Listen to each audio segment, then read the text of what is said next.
Na mtazamaji popote ulipo, ni saa 10 saa za Afrika ya Mashariki. Hujambo, karibu kwenye taarifa za Mbiu ya KTN alasiri hii. Ni kuarifu na jisaa zima la taarifa kutoka sehemu mbalimbali mwa nchi na matukio ambayo yanaendelea kufuatiliwa kupitia wanahabari wenzangu ambao wako sehemu za mashinani. Mimi naitwa Ali Manzu. Moja kwa moja tuanze na vidokezo.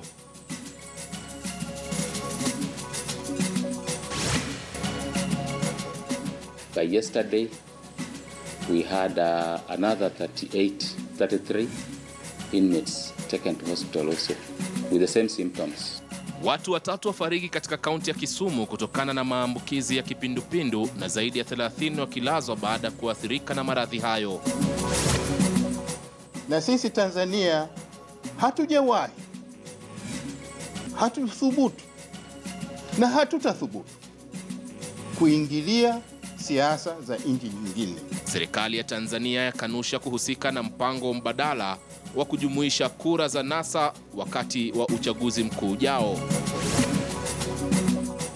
NASA yafanya kampeni zake katika eneo la Meru wakati Jubilee ikitafuta uungwaji mkono katika kaunti za Magharibi, Nyeri na Murang'a.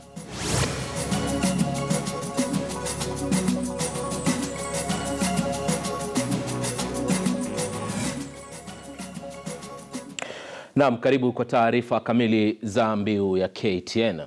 Hali ya wasiwasi imetanda katika mji wa Kisumu baada ya watu watatu kufariki na zaidi ya 33 kulazwa kufuatia mlipuko wa ugonjwa wa kipindupindu. Wawili kati ya waliofariki ni wafungwa katika gereza la Kodiaga. Mkurupuko huo umetokea wakati ambapo kuna zogo katika sekta ya afya baada ya wahudumu wa afya kwenda kwenye mgomo.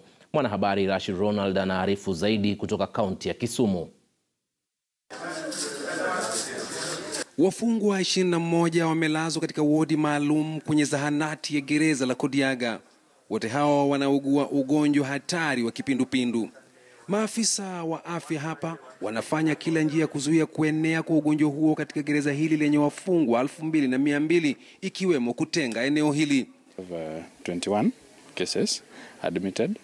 All of them are stable, and we are really trying to contain the situation. Like you can see, we have demarked the area so that this becomes a cholera treatment zone, so that we don't spread the infection. So we are really trying. We have done prophylaxis for those who are the prisoners, the ones that are inside. We did prophylaxis yesterday, and we are still doing more so that the situation can be contained. Mkuu wa magereza kanda ya Nyanza, Amos Misik, asema mlipuko wa ugonjwa huo uliibuka Alhamisi wiki jana baada ya mfungwa mmoja kuanza kuhara na kutapika.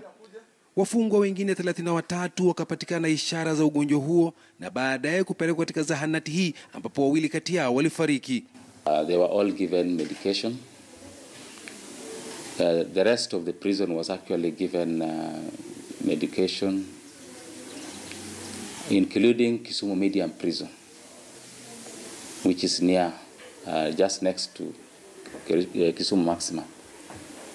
And by today, I think they are all stable. The one who was in hospital has been discharged, and the others are stable. They have also started giving, the medical personnel have also started giving medicine to staff today, and they are still going on. Na mhasiriwa watatu kutoka nje alifariki akipelekwa katika hospitali ya umma baada ya hospitali moja ya kibinafsi kukataa kumhudumia. Kisa na maana hakuwa na kadi ya bima ya hospitali. Rashid Ronald, KTN News, katika kaunti ya Kisumu. Na mtazamaji, katika taarifa hizo ambazo pia bado tunazifuatilia zimetoka sehemu ya Kisumu, tunapokea taarifa zaidi katika meza yetu ya habari kwamba mtu mwingine amefariki mapema alasiri hii katika hospitali moja iliyoko gatuzi dogo la Kangundo kule. Hii ni katika kaunti ya Machakos bila shaka, wakati ambapo mikahawa ama hizi hoteli 17 zikiamrishwa kufungiliwa mbali kwa sasa kufuatia mkurupuko huo wa maradhi hayo ya kipindupindu. Taarifa hizi mtazamaji tumezipokea kwamba mtu mwingine mmoja amefariki katika gatuzi dogo la Kangundo pale kaunti ya Machakos bila shaka kufuatia mkurupuko wa maradhi ya kipindupindu. Hizi ni taarifa ambazo tumezipokea kutoka kwa afisa mkuu wa afya ya umma Bwana Zakari Ochoga, ambaye ameweza kuthibitisha kutoka katika sehemu hiyo. Tukiwa bado tuko katika swala la kusambaa kwa maradhi ya kipindupindu humu nchini, Waziri wa Afya Cleopa Mailu amesema kuwa visa vya maambukizi vimepungua kwa kiasi kikubwa. Mailu alisema hayo baada ya kuhudhuria kongamano la wanahabari na wadau katika sekta ya matibabu nchini. Hapa jijini Nairobi, visa vya kipindupindu vimeripotiwa katika maeneo kadhaa, hususan katika mitaa ya mabanda. No scarcity of water has been there. Transportation of water is an issue. There are burst pipes which are running alongside sewer pipes, and therefore we urge the county government to move with speed to ensure they are repaired. And where it is not possible, clean water must be supplied to the people. We did make pronouncements, which pronouncements we are following through, that all food handlers within the city must be tested and proof must be provided to the county government or any other authority which seeks to know whether where food preparation is being made, the people have met the criteria of medical tests. In the case of Weston, when the team went in and they tested the people, the food handlers, the services, and everything which we take, there was no evidence of infection. Serikali ya Tanzania imekanusha uvumi wa kuwa taifa hilo lipo katika uwezekano wa kuhujumu uchaguzi wa taifa la Kenya linalojiandaa kwa uchaguzi mkuu wiki chache zijazo. Kwa mujibu wa waziri wa mambo ya nje wa taifa hilo Augustine Mahiga, Tanzania inatarajia uchaguzi wa Kenya utakuwa wa amani. Kutoka Dar es Salaam, mtazamaji, tunawasiliana na mwanahabari mwenzangu ili atuarifu zaidi. Ni siasa ya Tanzania kuwa na marafiki wote, sio tu marafiki wa kiserikali, lakini pia marafiki na kutambua vyama mbalimbali vya siasa. Na sisi Tanzania hatujawahi, hatuthubutu na hatutathubutu kuingilia siasa za nchi nyingine, na hasa nchi jirani na rafiki kama Kenya. Na kama kuna utundu huo unafanyika, labda na watu tu wenye kucheza na mitandao na nini na hivi, watu hao wakidhibitiwa na kukamatwa watachukuliwa hatua kali sana. Naam, mtazamaji, hivi sasa basi tunawasiliana kwa njia moja kwa moja na mwanahabari mwenzangu Duncan Khaemba ambaye yuko katika ukumbi wa Bomas, kituo kikuu ambacho kitakuwa kinapokea shughuli za uchaguzi zinavyoendelea na matokeo yote. Hivi sasa naarifiwa kwamba wasimamizi wake wakuu wanaarifu wanahabari kuhusiana na maandalizi yanayoendelea kabla ya kura hizi kuanza. Moja kwa moja, Duncan Khaemba, nadhani unanipata vema na kurushia upande wako huo. Asante Manzu, ni kweli kabisa tuko katika ukumbi wa Bomas. Kumbuka ni eneo hili ambako tume ya uchaguzi imeweza kukita kambi na itakuwa inaandaa na kupeperusha matokeo ya uchaguzi mkuu itimiapo Agosti 8 punde tu shughuli hii itakapoanza. Kwa sasa Kamishna Kombe amekuwa hapa na ameondoka, na afisa mkuu mtendaji Ezra Shiloba vile vile amewasili, lakini kinachoendelea ni kwamba ndani ya ukumbi maandalizi yanaendelea kukamilika. Kuna sehemu mbalimbali ambazo zinaendelea kupambwa, samani au furniture zikiekelewa upande huu na mwingine vifaa vikihamishwa. Lakini kwa cha msingi sana kuhusiana na vyombo vya habari ni kwamba kwa sasa wahariri wanafanya majadiliano na afisa mkuu wa IEBC ambaye anajaribu kuelezea kanuni na masuala mbalimbali ambayo yatakuwa yakifuatiliwa hapa. Ni maeneo yapi ambayo yametengewa vyombo vya habari, hususan televisheni na vile vile wapiga picha wa magazeti ambao huwa na kibarua kigumu sana kuweza kunakili yote ambayo yanatukia hapa katika ukumbi huu. Na vile vile baada ya hapo tunatarajia kwamba afisa huyu Ezra Chiloba basi ataweza kutueleza kuhusiana na maandalizi amefikia wapi, kwamba ni siku 13 tu ambazo zimesalia, na baadhi ya masuala ambayo manzo tunatarajia pengine atagusia ni kuhusiana na kukamilika ama iwapo kujakamilika ni matayarisho yapi yamesalia, vile vile ni vifaa vipi ambavyo tume ya IEBC itaweza kutumia, na vile vile ni nani ambao wataweza kuruhusiwa kuwa hapa Bomas, na bila shaka kuhusiana na pia na mpangilio wa maafisa wa usalama. Manzo, Asante sana. Labda kwa manufaa ya mtazamaji wetu, kuna changamoto bado ambazo tutasema zimesalia upande wa usimamizi wa tume ya IEBC. Je, kwa upande mmoja mambo kama haya wanaendelea kuyachukulia vipi katika kuhakikisha kwamba uchaguzi huu utakuwa hauna dosari yoyote, na hata wale ambao wanaokuja kupiga kura basi hatupata baadhi ya changamoto ambazo bado zipo? Na ndo masuala ambayo tunafahamishwa kwamba afisa mkuu wa IEBC ataweza kugusia, manake yule meneja wa mawasiliano Bwana Limo, kuna masuala ambayo yamegusia, na maswali tuliokuwa tumemuuliza amesema kwamba Bwana Chiloba ndiye anaye wadhifa huu ama ambaye atajukumika kuweza kugusia hayo. Na si swala tu la changamoto, kuna vile utata ambao umeibuka, wananasa wakiwa wamejiandaa na mbinu yao ile wanaita maarufu adopter polling station, yani kukaa angangari ama kukaa chonjo katika vituo vya kupiga kura, huku upande wa serikali bila shaka kaimu waziri wa usalama Matiang'i akisema kwamba hawataruhusu kuwe na genge la watu katika vituo vya kupiga kura. Ukipiga kura unaenda kama nyumbani. Kwa hivyo ni kuvuta hiyo changamoto zingine ambazo pengine Bwana Chiloba ataweza kugusia punde tu atakapomaliza kuzungumza na wahariri, kisha aweze kuhutubia vyombo vya habari viloko hapa, tuweze kujua utaratibu utakuwa vipi kuhusiana na masuala kama hayo.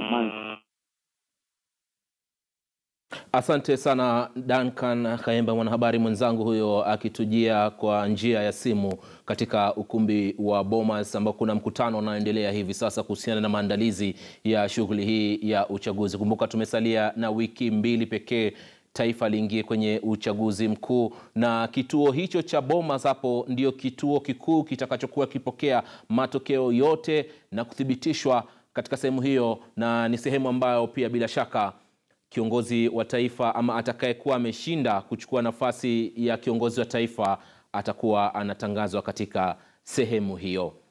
Mtazamaji, tuendelee na taarifa zaidi za Mbiu ya KTN. Na kinara wa muungano wa NASA Raila Odinga amesisitiza kwamba ni sharti NASA itafanya hesabu ya kura za urais kando na ile tume ya uchaguzi nchini, yani IEBC. Raila alizungumza katika mdahalo wa urais hapo jana, ambapo mwenzake Rais Uhuru Kenyatta alikataa kuhudhuria mdahalo huo. Aidha, baadhi ya watu wameshtumu vikali hatua ya Rais Uhuru Kenyatta kukosa kuhudhuria mdahalo huo. Let us now put our hands together for Honorable Raila Odinga. Baada ya Rais Uhuru Kenyatta kukataa wito na pengine alichoitiwa kuhudhuria mdahalo wa urais, mgombea urais wa NASA Raila Odinga alijikusanya mzima akiandamana na mkewe Ida Odinga na viongozi wengine katika muungano wa NASA kuonyesha wanaunga mkono juhudi za Raila Odinga kutoa uongozi wa nchi kipenga cha 8 kitakapopulizwa. Ni mdahalo ulioendeshwa na meneja muhariri wa KTN News Joe Ageyo na mkurugenzi mkuu wa NTV Linus Kaikai. If you get elected, what will be your specific role in the fight against corruption? Action is what is lacking. And here I say that the buck stops with the president, that action needs to be taken. When we were forming this NASA coalition, we sat down among ourselves and deliberated seriously on this issue. That's why you'll find it in our coalition agreement. You say that every member of this club will ensure that they don't do business with government, and that includes also their relatives, and that action will be taken against public servants who are involved in any kind of corrupt act. Na kivuli cha sakata ya mahindi alipokuwa waziri mkuu wa Kenya kikamfuata kupitia kwa maswali ya waendesha hoja. A personal handling of the 2008 food security strategic grain reserves importation, in which your own Chief of Staff, Karoli Omondi, signed, and this was captured by a PwC report that indicated that that was unprocedural. And indeed, you are also in the middle of what was then a maize importation scandal. You know, the maize scandal itself was a bigger scandal. But before I go to the actions I took, there were people who had been mentioned, including ministers in that maize scandal. There were two of my officers, my Chief of Staff and my Permanent Secretary. I immediately asked them to step aside so that the investigations could be carried out. With respect to Mr. Karoli Omondi, the investigations were carried out by PricewaterhouseCoopers. Because yes, Mr. Karoli Omondi had signed authorizing the National Cereals Board to do the importation. What had happened was that there had been delays by the ministry and the NCPB to place the order for maize consignment coming from South Africa. As a result of which, the prices had gone up because the port of Durban was not available and they had to ship to Maputo. We had to go to Cabinet to seek Cabinet authority to pay additional 14 million shillings for that consignment. Once the Cabinet had authorized, I instructed Karoli Omondi to inform the Cereals Board that they must place the order immediately so that the cost does not go up again. The Cereals Board then demanded that he signs that he had authorized. I told him the memo was going to come from then the head of public service, Mr. Mdaura, containing the Cabinet approval. That Cabinet approval was eventually shown to Pricewaterhouse. Mr. Karoli Omondi was cleared. The same thing with my Permanent Secretary. But you need to know that I also suspended the minister in charge of agriculture, who had been giving his friends letters to go and take maize from the National Cereals Board, the current deputy president. But that decision was countermanded by the president. Raila alisema kwamba azimio lake atakapochaguliwa ni kulainisha hali ya maisha. Vilevile alishikilia msimamo kwamba NASA itahesabu kura zake. So why should somebody be worried about a tallying center, even if it is in Germany, even if it is in the United States, or if it is in the moon? Or why should that be an issue? Why should that be a security issue? Because we are just adding up results and storing it. We are storing it, unless somebody intends to rig. Why should that be a matter of national importance to the security intelligence of this country? So do you or not have a tallying center in Tanzania? We have a tallying center. In Tanzania? In Kenya, and in Kenya, and in the clouds. Ni mara yake ya pili kushiriki mdahalo baada ya ule wa mwaka 2013. Mapema jana wagombea wengine wa urais Ekuru Aukot, Michael Wainaina na Jafeth Kaluyu pia walipata nafasi ya kuuza sera zao. Kenyans must be courageous enough to remove the cancerous tumor, which is bad leadership that orchestrated theft of public money. Corruption has to be approached in a very realistic way. I am independent. It cannot be approached. What is lacking in our corruption fight is the lack of will. The final arbiter on the issue of fighting corruption is the people of Kenya on 8th of August 2017. Linalozua mjadala sasa katika umma ni hatua za Rais Kenyatta kukosa kuhudhuria mdahalo wa jana. Yesterday he really disappointed me because we expected him to come along with Raila Odinga so that he could explain what he has done for the country, what he stands for, and the way forward for this country. Watu wanauliza, if mwenyewe turn out, why will I turn out myself? Mbona mwenyewe nijitokeze kama alikujitokeza? Wengine walisema hivyo. Ama kwa mfano uliona Raila Odinga alikuwa pale, alifika pale. Huenda pia wengine kama wale undecided wale wakaruka wakaja kwa upande wake. I think that is his personal choice, number one. And again, he took time last Sunday to answer questions from wananchi. So I think it was a personal choice, and it is okay because he had seen his own reasons for not coming for the interview.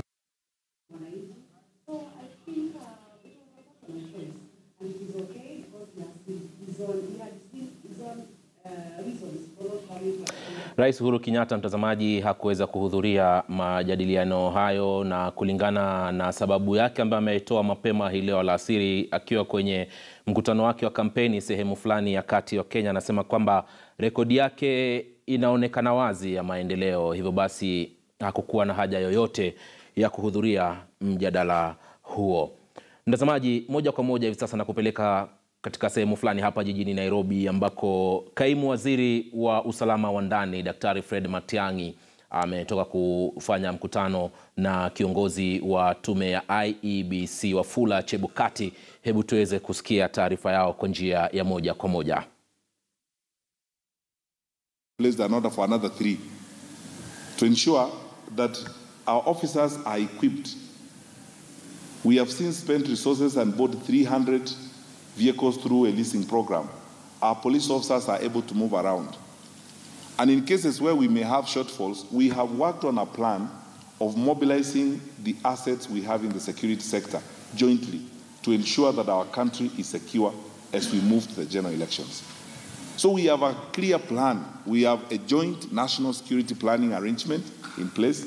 We have cascaded it to the regions, and from the regions we have cascaded it to the counties. And from the counties it has now gone to the sub-counties, where the deputy county commissioners are the chairs with the police officers there. I have just come in here from Nakuru. This morning we had a meeting with the Rift Valley region, joint security planning team. Why we call it joint is because all the security agencies sit around the table under the leadership of the regional commissioner, and they tick all the boxes. They cross all the T's. We have mapped the country in various areas, and where we have certain challenges, I can tell you here candidly as a public servant, on our border with Somalia, we have noticed some increased challenges as a result of possibly increased Al-Shabaab activity from across the border.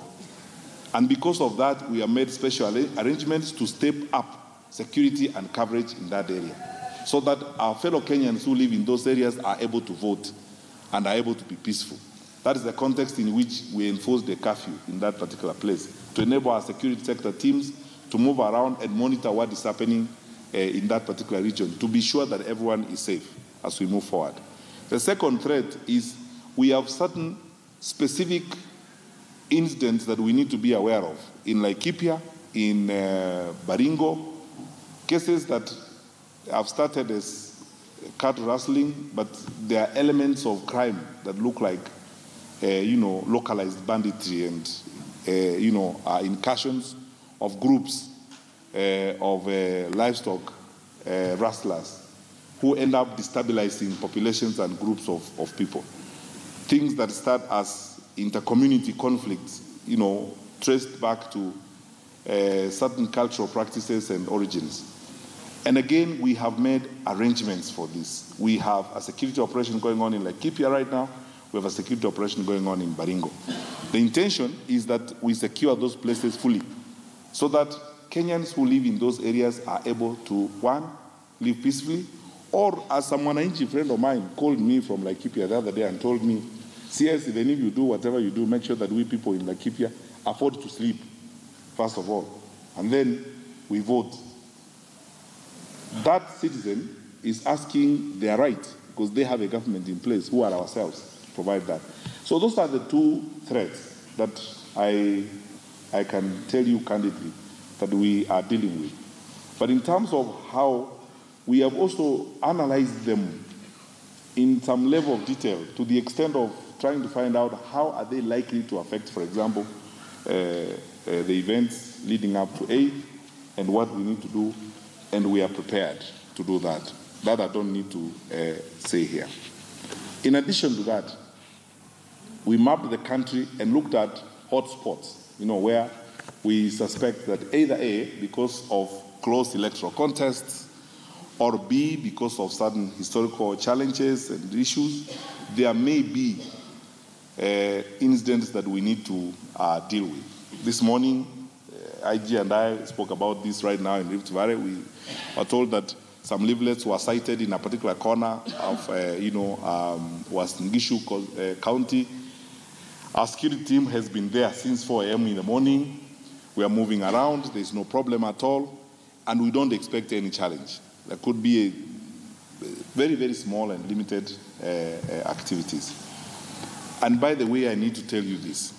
When you look at the data that has been collected in the country over the years while we hold and prepare for elections, since 1963, this is the most peaceful pre-election period we've ever had since independence. 14 days, the most peaceful. And I can tell you honestly that every morning, we in the security sector compare notes on what's happening around the country. It's the truth. And we receive reports. You find that actually there are nil incidents of security in more than 2/3 of the country. Somebody will tell you a road accident took place yesterday on the Homa Bay Road to Mbita. A cyclist was killed. Someone broke into a shop in Nanyuki town and 2,000 shillings were stolen. The police have already arrested the person. Somebody was trying to break into a shop in Mount Elgon and all that, but we don't have an incident that can worry anyone. We are totally alert. And our president, because of the realization of the burden of responsibility the president has, he directed last week that everyone in the security sector stays on duty, no one takes leave. So even those who had been granted leave had their leave cancelled, and we are all working 24/7 to ensure that nothing goes wrong. So because of that, I want to demonstrate to you that the commitment of government and our readiness. I don't want to bore you with the details of how our security joint planning works from the national level to the regional, then the county and the sub-county, all the way to the chief and the assistant chief. Challenges we had in the past have been addressed. Fourthly, we have made tremendous investment to acquire assets that facilitate security. I've talked about vehicles for our police service, motorcycles for some of our security sector officials, like the chiefs, to be able to ensure that they are moving forward. And we have a unified and coordinated security sector operation now, where we sit around the table, all of us in security, and compare notes and see how we complement one another as we move forward. And when I say this, I mean those of us that the law allows to operate. Na mtazamaji, ni mkutano kati ya wanahabari na washikadau wengine na Wizara ya Ulinzi hapo ikiwakilishwa na Kaimu Waziri Daktari Fred Matiang'i, hasa baada ya kukutana na mwenyekiti wa tume ya IEBC Wafula Chebukati. Amezungumzia masuala mengi na mkutano wenyewe. Dhamira yake kuu, mtazamaji, ilikuwa ni kuangazia swala la usalama wakati tumesalia na siku 13 hivi uchaguzi mkuu kuandaliwa. Je, upande wa vyombo vya usalama wamejiandaa vipi? Je, wanakabiliana vipi na changamoto ambazo zinazowakabili kwa sasa na mambo kama hayo? Mtazamaji, mkutano huo unaendelea hivi sasa hapa katika afisi zao hapa jijini Nairobi. Na pumua kidogo tu, lakini nitarudi kwenye muda usiokuwa mrefu tuendelee na taarifa zaidi. Endelea kuwa nasi.